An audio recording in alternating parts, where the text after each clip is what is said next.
The Drive with Tim Donnelly, 99.9 The Fan. We are now joined by UNC junior guard Seth Trimble out here in Charlotte at ACC Tip-Off. Seth, I poked around on your Instagram a little bit. I want to talk about this offseason. We had ATVs in Aruba. We had a fresh suit at Churchill Downs, taking in some horse races. Yes, sir. You're out there helping get people registered to vote. Absolutely. We're just living the dream this offseason. It was a good one. Living the dream. Most importantly, staying in the gym, but enjoying life at the same time. Spent my birthday in Aruba, got to go ATVing, so that was super fun. I was thankful and blessed enough to be able to be invited to Churchill Downs for the Kentucky Derby. That was an amazing time, and go vote. Go vote. There you go.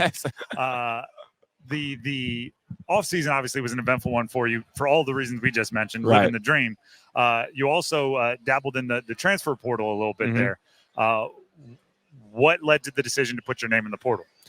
I felt like at the time, after just talking to who I need to talk to and just reflecting on just, how I felt the last 2 years, it just felt like no matter like how much I didn't want to do it, it felt like I had to kind of. Yeah. So, that was that. That's why I put my name in the portal. When you say talk to the people I need to talk to, when there's an elite level guard that's making a big decision about your career, who are the people you go talk to? My family. My big brother is, a huge figure in my life. He's been in my shoes. He's been in the position. Just coaches. The coaches want me to be happy at all times, so they're trying to understand me. My family. I said that, but yeah, really my family, my close circle. So we're talking with Seth Trimble, UNC junior guard. The first question I asked, why'd you go in the portal? The next question is logical. Why'd you take your name out of the portal and come back to UNC? What changed in that time? It just at the time, it felt completely right. I was probably the most stressful time of my life. I prayed and prayed and prayed over again, just asked just wisdom, just to be guided into the right position. My family prayed. And like I said, when I entered the transfer portal, we talked to the people we needed to talk to again, talk to them. North Carolina recruited me the hardest, actually, out of anybody. You're talking about recruited you out of the portal. Out of the portal, yeah. They recruited me the hardest out of anybody. How does that make you feel? That the team that you were a part of was the one that was most active in trying to get you out of the portal? It really meant something to me. Yeah. It really meant something to me because, I never wanted to leave in the first place. But I think, both sides of the party, we recognize maybe where things could have went wrong and, we wanted to grow from it. So just knowing that they were going after me the hardest, it meant the world to me. Looking at your season a season ago, third leading vote getter for ACC Sixth Man of the Year, and I can name a handful of highlight dunks that I can see in my mind's eye right now. How important is it for you to maybe individually, right, aside from team goals, work your way into a starting opportunity or minutes or role, like going back out of the portal? I assume those were conversations you had. Absolutely, it's huge. I'm not worried about or too focused on being a starter or coming off the bench, being a sixth man, whatever it is. I know my role is going to be very important and crucial to this team no matter what. But I just want to be the best version of myself I can be in whatever position that is this year. I just want to be the most confident, the most free version of myself that I could possibly be. AZ the whole summer has been telling me just to be me. So I just want to make sure in whatever position that is, I'm being me. What is your role in this team? To lead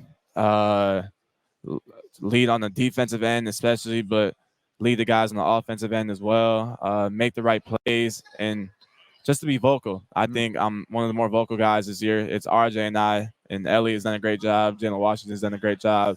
I say us four are probably the most vocal guys, and we just have to make sure that we really continue that because, quiet teams don't win games. The great defenders are usually the loudest. Right. Always chirping. So it makes sense that you'd be one of the vocal guys. Another role I'd add to you is you are kind of a spark. Absolutely. We talk about the dunks that I mentioned. When you feel the team needs that, do you almost go hunting? Are you out there like trying to get your steps right? From the free the 2-footer that I'm thinking of in the ACC championship game, you couldn't have been that far in the paint.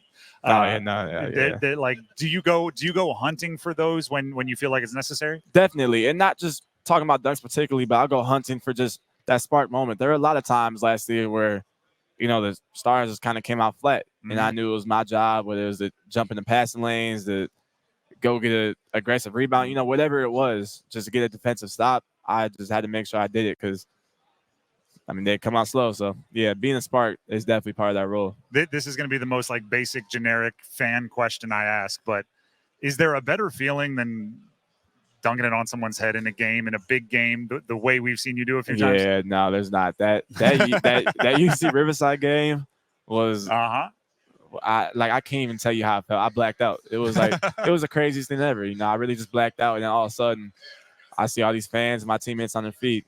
It's crazy. As a leader, and we're talking with Seth Trimble, UNC junior guard here at ACC Tip-Off. As a leader, as one of the vocal guys on the team, do you have December 4th circled on your calendar, which is the Alabama game? Exactly. Absolutely. You didn't have to say it. Absolutely. For a little bit of revenge? Yep. I mean, they got us the last 2 years. I feel like we made mistakes. Like, I think they played the better game last year, absolutely. But I think we made mistakes where we may have, given them the game. So I think that's definitely a get-back game. It's going to be a lot of emotion and, personal motives for that one. Are y'all ready to run the way that it seems like Coach Davis wants to run this year? He's talked about being the fastest team in transition that UNC has had in the last few years. Absolutely. I think you're never like in true season shape until you start really getting into the season. So we're not right there yet, but I mean, we're ready and we're embracing it. We're excited to run. Are you guys having like a Coach Carter preseason? Is it like suicides and hills and it's everything? Not too bad, but I mean, we're playing so much and we're getting up and down so much that, I mean, it almost feels like it. As one of the better defenders on the team, particularly on the perimeter, so you've been going up against these guys and pick up. What newcomers should we be really looking forward to as far as scoring the basketball? I think Drake will do a great job. I think Ian will do a great job. Ian Jackson. Cade will do a great job. Right. And I think Venn is going to surprise a lot of people with his ability just to kind of create in our more freelance offense that you'll see later this year. All right, Seth Trimble, UNC junior guard. Thank you for stopping by. Good luck this season. Thank you for having me.